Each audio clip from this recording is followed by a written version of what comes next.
and welcome to the X22 Report. My name is Dave, and this is episode 121, and the title of this episode is The Current Economic Collapse, and this is the news brief for Saturday. And I just want to welcome all the new people who are listening and all those who have been listening, and thanks for following me. I really do appreciate it.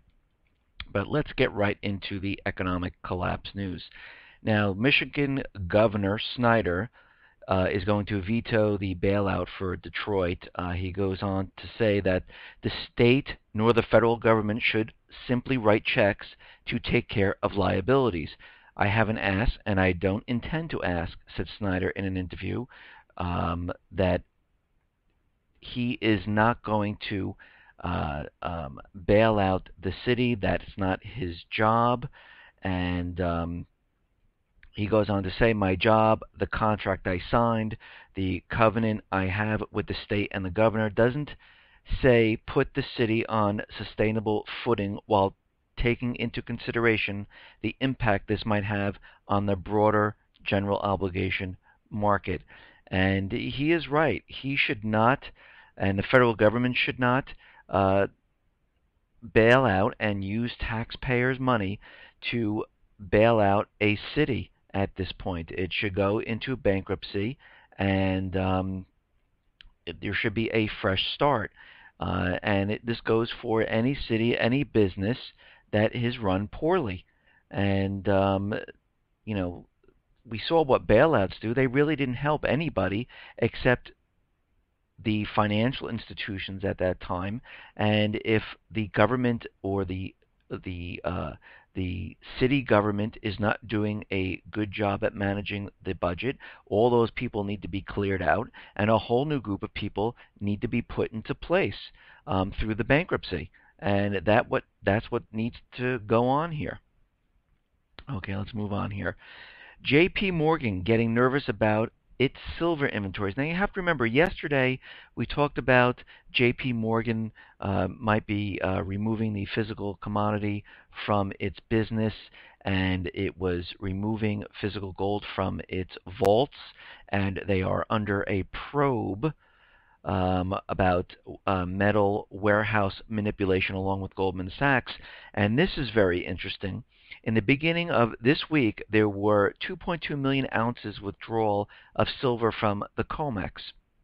Part of this amount was transferred to J.P. Morgan. Scotia Macata transferred nearly 600,000 ounces of silver from its registered inventory to J.P. Morgan. Okay. So we have 600,000 ounces transferred on Monday, and another 600,000 ounces on Wednesday, for a total of 1.2 million ounces in just 2 days. Then on Thursday, there was another large transfer of silver from Scotia to J.P. Morgan, and they transferred 1.8 million ounces of silver from its registered inventories to J.P. Morgan. Now, a total of 2.7 million ounces of silver were withdrawn from the COMEX, and Scotia Macata saw its registered silver inventories decline nearly 20%. So there is something going on here, and we don't know for sure what is going on, but we see a lot of movement of gold being removed and silver inventories being transferred to J.P. Morgan. They're under metals manipulation warehouse probe, and they want to get rid of their physical commodities. So all of this tells us something is happening. And usually when these big companies make these moves, something big is happening, and they are getting prepared for this. Just like we saw Bank of America selling off a lot of its branches to raise capital. So something huge is coming this way. Now, I don't know if anyone remembers this, but I reported on this many, many episodes ago, and you probably heard it in the news, but S&P is being sued by the government, and there was another credit rating agency that was banned, which was Egan-Jones, on January 22nd, 2013, was banned from rating the U.S. and other governments for 18 months. Now S&P, you have to remember S&P prior to this um, reduced the credit rating of the U.S. government, and I don't know if you remember, but the Timothy Geithner and the Obama administration stamped their feet, carried on like children, that this isn't fair. And all of a sudden, when the rating came up again, all of a sudden the government is now suing S&P. But S&P, they want the documentation about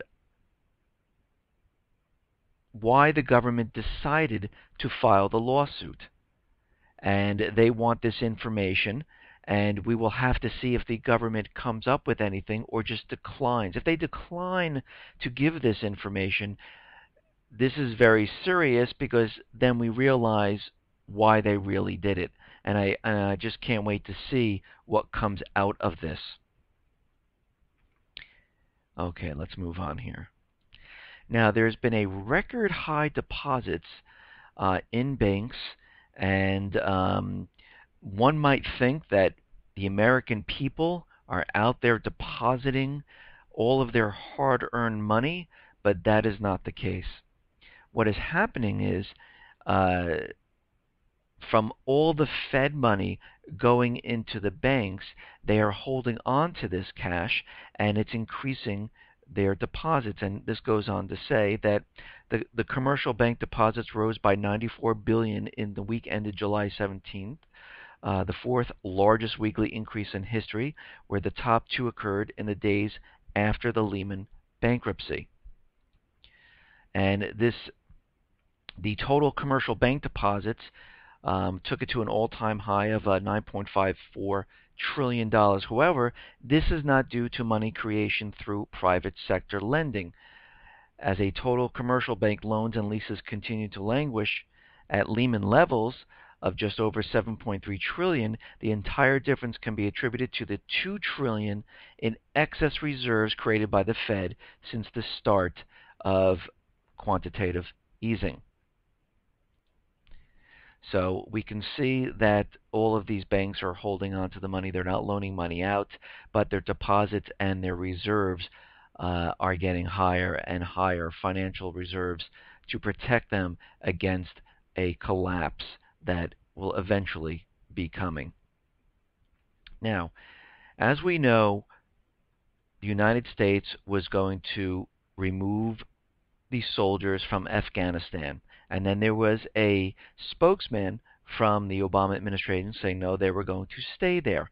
Well, we have to remember that Afghanistan has poppy fields, and the U.S. government protects the poppy fields, which is used for opium trade. Also, Afghanistan is enriched with copper, lithium, and other natural resources, and China is making their move to tap into the huge copper natural resources in Afghanistan. And if the United States was removing the troops, why is the U.S. U.S.-led airstrikes against people in Afghanistan? They've killed around 60 people, and they have been doing this on like June 21st. There was a U.S.-led airstrike. On July 13th, there was another U.S.-led airstrike. So if we are removing our people, why are we continually doing airstrikes on Afghanistan? Why? Because we are not leaving. We are staying there to protect the poppy fields, to protect the natural resources for the central bankers who want the lithium, the copper, and the other natural resources. Plus, if China is making their move, guess what? The central bankers do not want them to get their hands on all of this copper. Now, Israel is practicing with parachute exercises at night. Now, we know from other reports that the United States government is supplying weapons to the paid mercenaries of the Syrian rebels, which is the United States government paid mercenaries to overthrow Assad. And we know that the United States is in league with Israel And we know something is going to happen because on September 30th ends the fiscal year of getting these weapons and getting the budgets and everything all worked out. And if they go past this September 30th date, they have to get reapproval from Congress. So something major is going to happen before this date. Something will break out. We see the United States and Israel practicing with uh, aerial drills. We see now Israel is practicing nighttime parachuting. And we see that they already have the General Dempsey working out a plan and telling Congress it's going to cost billions of dollars to wage war on Syria, for the United States actually to go into Syria. So we can see all these things taking place. And now we have the September 30th date. And the only way to get the U.S. into Syria is to have some type of false flag event where the American people and Congress all realize this false flag event was horrific. It was caused by Syria. We need to go in and attack them. And we will be seeing something like this happen. Now, on another note, U.S. is easing sanctions on Iran. What's happening is they have many different sanctions, and one of them is to keep medical supplies like dialysis machines for the sick. And what's happening in the world view of the United States is looking like the aggressor, like the bad person, because we're letting the United States government is letting the people in Iran, the sick people who are in the hospital that have nothing to do with anything, that need dialysis, that need medication. The United States government is imposing these sanctions and letting these people die. And in the world's view, the United States is not looking favorable. So what they have done is they eased up on the sanctions to Iran to show good faith, but this is really meaningless because their end game, the central bankers, is to get into Iran and to implement the US dollar as the reserve currency and to set up a central bank. And Syria allows them to make a direct line once they get into Syria to go right into Iran, because Iran has a pact with Syria that they will defend them if they are attacked. And we have to remember Russia and China are backing Syria and Iran, which eventually will turn into World War III. Okay, let's move on here. Now, some good news, since I really, I don't mean to give bad news or good news. I'm just reporting on what's going on and making sense of it. But this is some good news. North Carolina expands gun carry right to colleges, bars, and playgrounds. So that is good, where people can carry their weapon. And it looks like the Second Amendment is holding steady and strong there. Now, on to Obamacare. Obamacare is very interesting, and we know it's not for the people. I discussed this in other episodes. Anything that is favorable to the people does not impose penalties or taxes on the people if they don't go along with it, and that's what Obamacare does. And it also imposes penalties and taxes on businesses if they don't go along with it, and that's why they're making people part-time workers so they don't have to pay for benefits for people and be required to do so. And if they don't do it, then they're penalized. What's interesting is Obama call centers will not offer health care benefits to employees. They have about 204 jobs in California open right now, and half of them they're making part-time so they don't have to offer health insurance. How interesting. I thought this was so great. Why would they do that? If Obamacare is so fantastic and they're making them part-time, because if you make them part-time and reduce their hours, you're exempt from the penalties and you're exempt from giving them health insurance. Very interesting. Now let's move on to the surveillance state, which is happening all around the world. Thousands turn out against new spy powers in New Zealand. Thousands of people are protesting across New Zealand against the new surveillance bill that will enable the country's Government Communications Security Bureau to spy on its citizens, just like the NSA, just like in Europe they have the spying, and we see this happening all around. What do we see around the world? We see vast amount of spying, many countries and the EU starting their drone surveillance, and again, these drones can be fitted with weapons, and we're seeing this ahead of the economic collapse, which is not going to happen just in America. It's going to affect the world. I mean, right now we see Europe completely in a recession slash depression right now, and we see many things happening. To further their surveillance, the SEC is seeking warrant exemption for private email access, and they want to make it easier for themselves, and they do not want to go for warrants to read people's emails in businesses, which is completely against the Fourth. All of this is against the Fourth Amendment, and the right of the people to be secure in their persons, houses, papers, and effects against unreasonable searches and seizures shall not be violated, and no warrants shall issue but upon probable cause. So I don't even know how anyone could say all this spying, all this eavesdropping, all of this is not against the Fourth Amendment, because it is. Now, Mike Kelly, who's a Republican from Pennsylvania, is pushing through this ban on U1 gun grabbing, and it passed the House committee. They approved it, and what he's doing here is he's trying to make it that the UN, if President Obama said he's going to pass the UN Arms Treaty, it's pending in the Senate right now. John Kerry says we're going to have this wrapped up by August, and this is very interesting.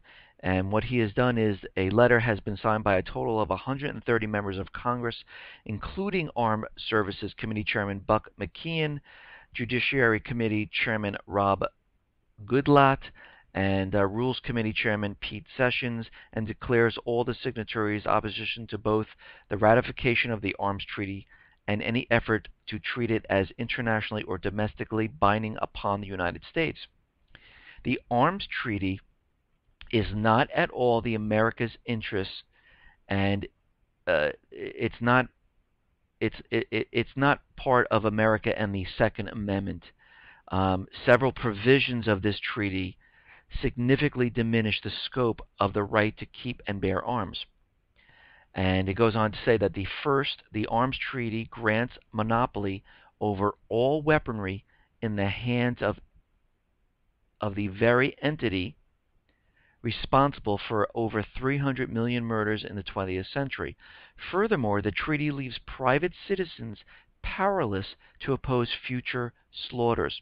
And it goes on to say, Article 2 of this treaty defines the scope of the treaty prohibitions. The right to own, buy, sell, trade, or transfer all means of armed resistance, including handguns, is denied to civilians by this section of the Arms Trade Treaty. Article 3 places the munitions fired, launched, or delivered by the conventional arms covered under Article 2 within the scope of the treaty prohibitions as well. Article 4 rounds out the regulation, also placing all parts and components of weapons within the scheme. And we have to remember, President Obama already put out the executive order for the UN Arms Treaty about parts and components. So he's prepared, and he's already set up the groundwork, just like the other gun executive orders, because they will be passing both the gun bill and the UN Arms Treaty at the same time. And this goes on to say, perhaps the most immediate threat to the rights of gun owners in the Arms Treaty is found in Article 5 under the title of General Implementation. Article 5 mandates that all countries participating in the treaty shall establish and maintain a national control system, including a national control list, which President Obama in the executive order already set up. Remember, the executive order is there to support whatever law is to whatever law is to be put in place, and it's supposed to support it.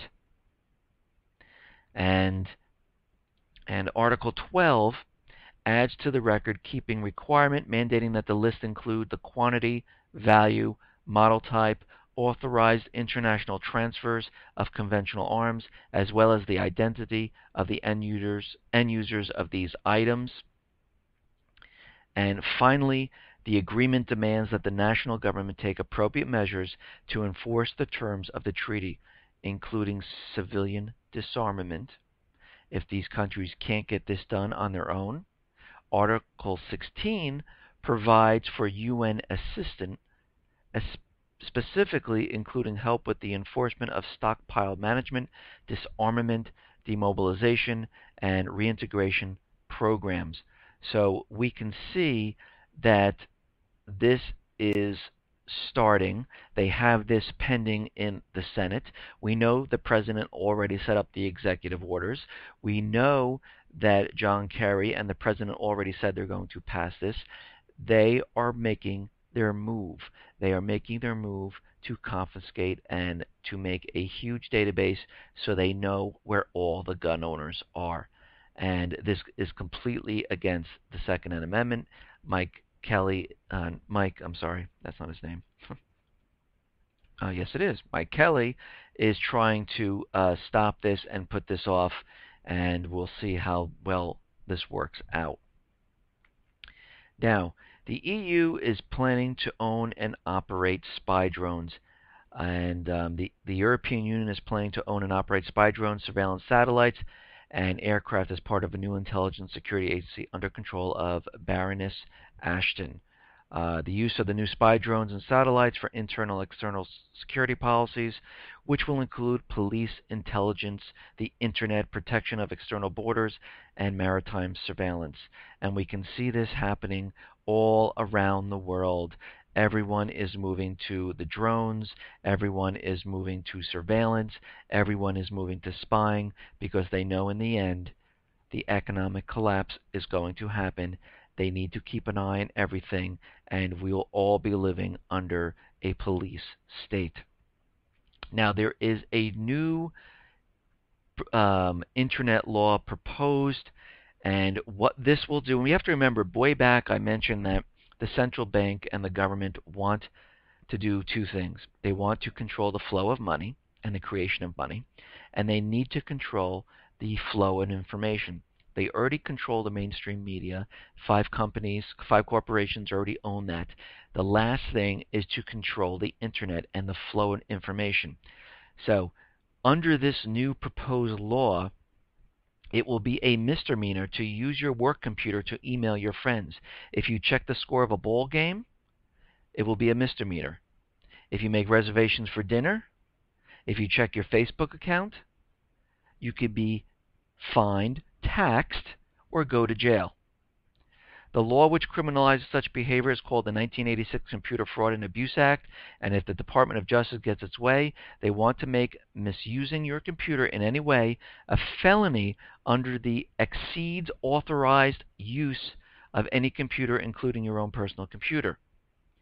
And what they're trying to do here, they're trying to implement this to get those people who use fake names, because this also says that those people who use fake names will also find themselves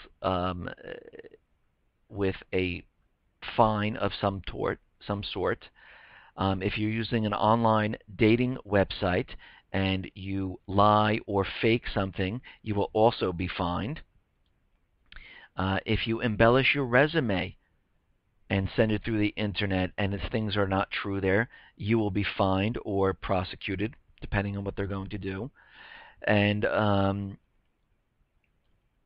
they're also looking to lock down the internet on articles through selective prosecution of those sites that are talking about anything that's against the government.